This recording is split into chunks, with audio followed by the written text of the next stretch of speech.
महर्षियों ने कई ऋषियों ने तपस्या की और माना जाता है कि स्वयं महेश भगवान शंकर ने अपने आप को अक्षयवट के रूप में प्रतिस्थापित किया जब ब्रह्मा जी ने यहाँ पर यज्ञ किया था।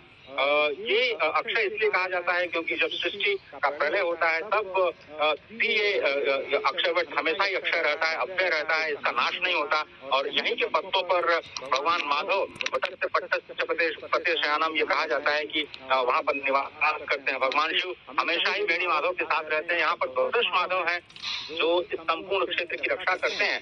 और जिस तरह से भगवान का जब वनवास हुआ तो माँ कौशल्या ने एक अत्यंत प्रसिद्ध पंक्ति कही थी जो आज हर घर में कही जाती है कि अचल रहे अहिवास तुम्हारा जब लगी गंग यमुन जलधारा। यानी जब तक गंगा यमुना की जलधारा है, एक साथ त्रिवेणी का संगम है, तब तक आपका सुहाग अक्षय रहे, ऐसा माँ कौशल्या माता सीता को आशीर्वाद देती हैं। और हम देखते हैं कि जब भी जब सुहागिनों का व्रत किया जाता है तो उनको भी यही आशीर्वाद दिया जाता है। भगवान राम जब वनवास के लिए यहाँ से जा रहे थे तो माँ सीता ने अक्षयवट की पूजा की थी। वापस आते समय फिर से पूजा की थी। भारद्वाज आश्रम निकट ही है यहाँ पर। और सबसे बड़ी बात है कि अक्षयवट 2019 में जब अर्धकुंभ था तो इसको आम जनता के लिए अक्षयवट को खोलने का कार्य भी प्रधानमंत्री नरेंद्र मोदी ने किया था। और उसके बाद इसका सौंदर्यीकरण करीब 14 करोड़ की लागत से किया गया है। एक कॉरिडोर बनाया गया है बहुत ही स्पेशल। और अक्षयवट के बिल्कुल समीप में ही सरस्वती कूप है।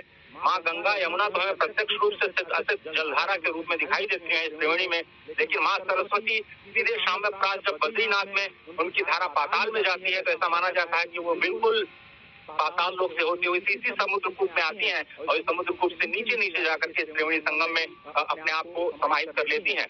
माँ गंगा यमुना और सरस्वती का ये संपूर्ण जो संगम है वो अक्षयवट की ही एक तरह से आधार पर टिका हुआ है। अक्षयवट की अगर हम बात करें जया तो स्पष्ट तौर पर ये कहा गया है कि अक्षयवट का जो मूल है वो स्वयं श्री हरि है। इसकी जो शाखाएं हैं वो माँ लक्ष्मी है।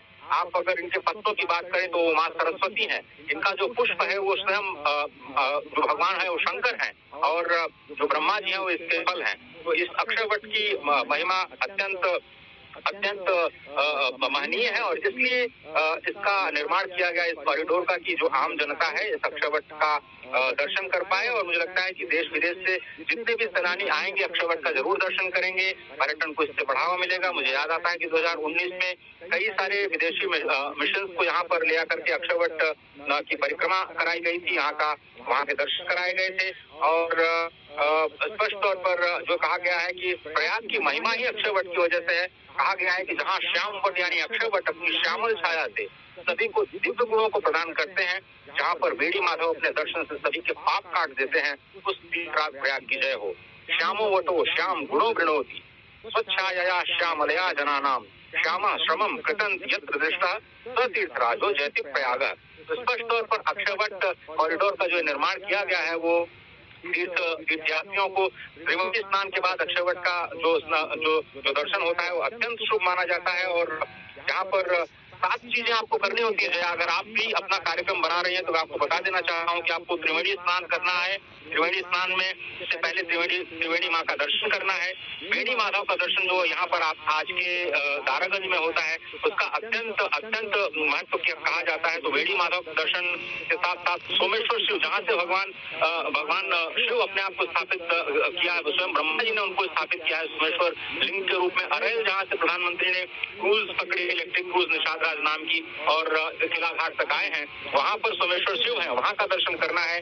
भारद्वाज आश्रम जिसका कॉरिडोर का निर्माण किया जा चुका है वहाँ पर दर्शनों का बहुत ही महत्व है क्योंकि भारद्वाज यहाँ के प्रमुख ऋषि हैं जो कि वाल्मीकि जी के ही शिष्य हैं। और जब वाल्मीकि रामायण लिखी गई थी तो जब प्रथम श्लोक इस पूरे ब्रह्मांड का वाल्मीकि के मुंह से निकला तो उसको भारद्वाज ने ही लिखा था क्योंकि वो तो सिर्फ भूल गए थे। भारद्वाज शिष्य उनके साथ थे, उन्होंने याद किया और उसको उसी रूप में रखा। तो आज जो आदि रामायण का प्रथम श्लोक है भारद्वाज जी के साथ जुड़ा हुआ है। और इस तरह से तीर्थराज सभी तीर्थों के राजा हैं। अग्नि पुराण में कहा गया है कि 60 करोड़ 10,000 तीर्थ नित्य सर्वदा यहाँ पर निवास करते हैं और इसीलिए तीर्थराज को तीर्थराज कहा जाता है। और यहाँ के स्नान का अत्यंत महत्व है और इस महत्व को पूरी दुनिया तक पहुँचाने का जो कार्य है वो अनवरत जारी है।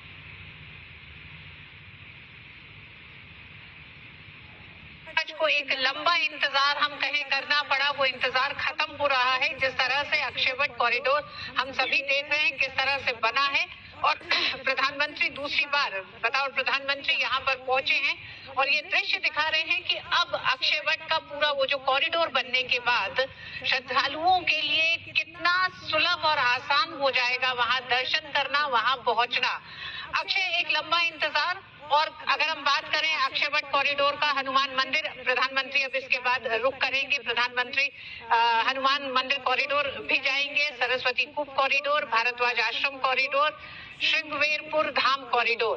तो ये जो एक तरह से 6 कॉरिडोर अब बन के तैयार हो चुके हैं, इन्हें आप किस तरह से देख रहे हैं जब 2025 में देश और दुनिया से करोड़ों की संख्या में श्रद्धालु प्रयागराज पहुंचेंगे, तो एक बदला हुआ प्रयागराज यानी विकास और विरासत की यात्रा करता हुआ भारत विश्व को दिखेगा। आपने बिल्कुल सही कहा है, बदला हुआ भारत विश्व को जरूर दिखेगा, क्योंकि जिस 7 कॉरिडोर्स का पुनर्निर्माण किया गया है और एक उनको भव्यता दी गई है, वो भारत की प्राचीन विरासत, सनातन संस्कृति को संपूर्ण विश्व के द्वार पर ले स्पष्ट करने का प्रयास करेगी।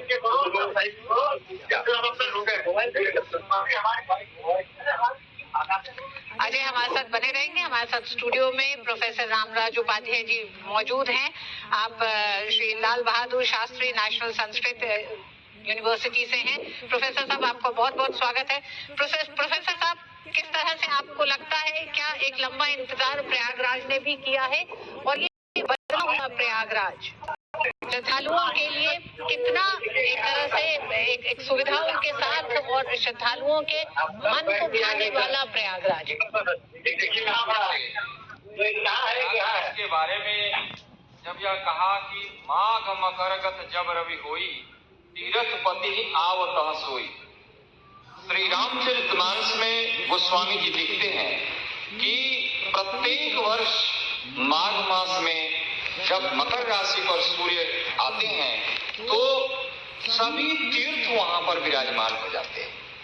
ऐसा ऐतिहासिक स्थल, ऐसा पवित्र स्थल, और इस स्थल के बारे में भी हम लोगों को जो ये कॉरिडोर वगैरह है इसमें इतना विलंब हुआ, जबकि ऐसे स्थलों की पवित्रता, ऐसे स्थलों के बारे में हमको सबसे पहले सोचना है, क्योंकि विकास का रास्ता यहाँ से जाता है, समृद्धि का रास्ता यहाँ से जाता है।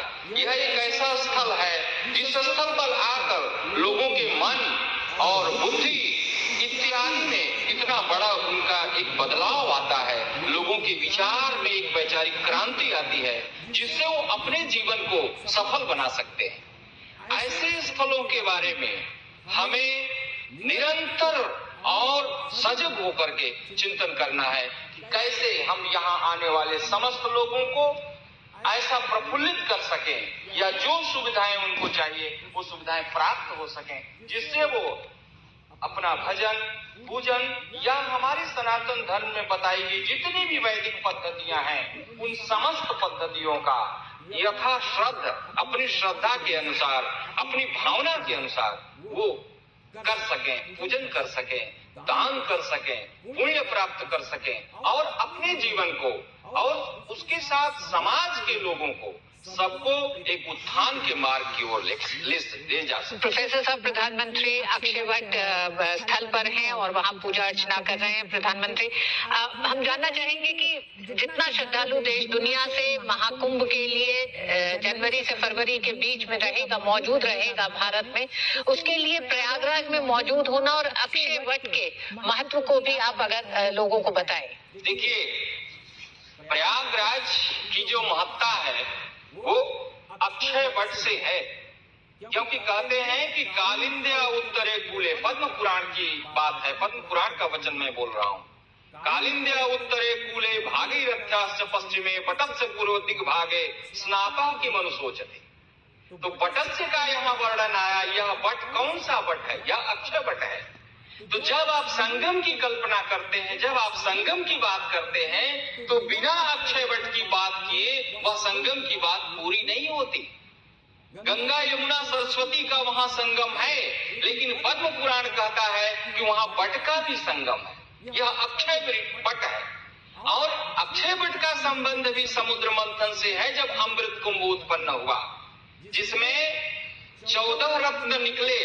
उन 14 रत्नों में 5वां रत्न कल्प वृक्ष माना जाता है और कल्प वृक्ष अंश के रूप में यह अक्षय वट है, क्योंकि कल्प वृक्ष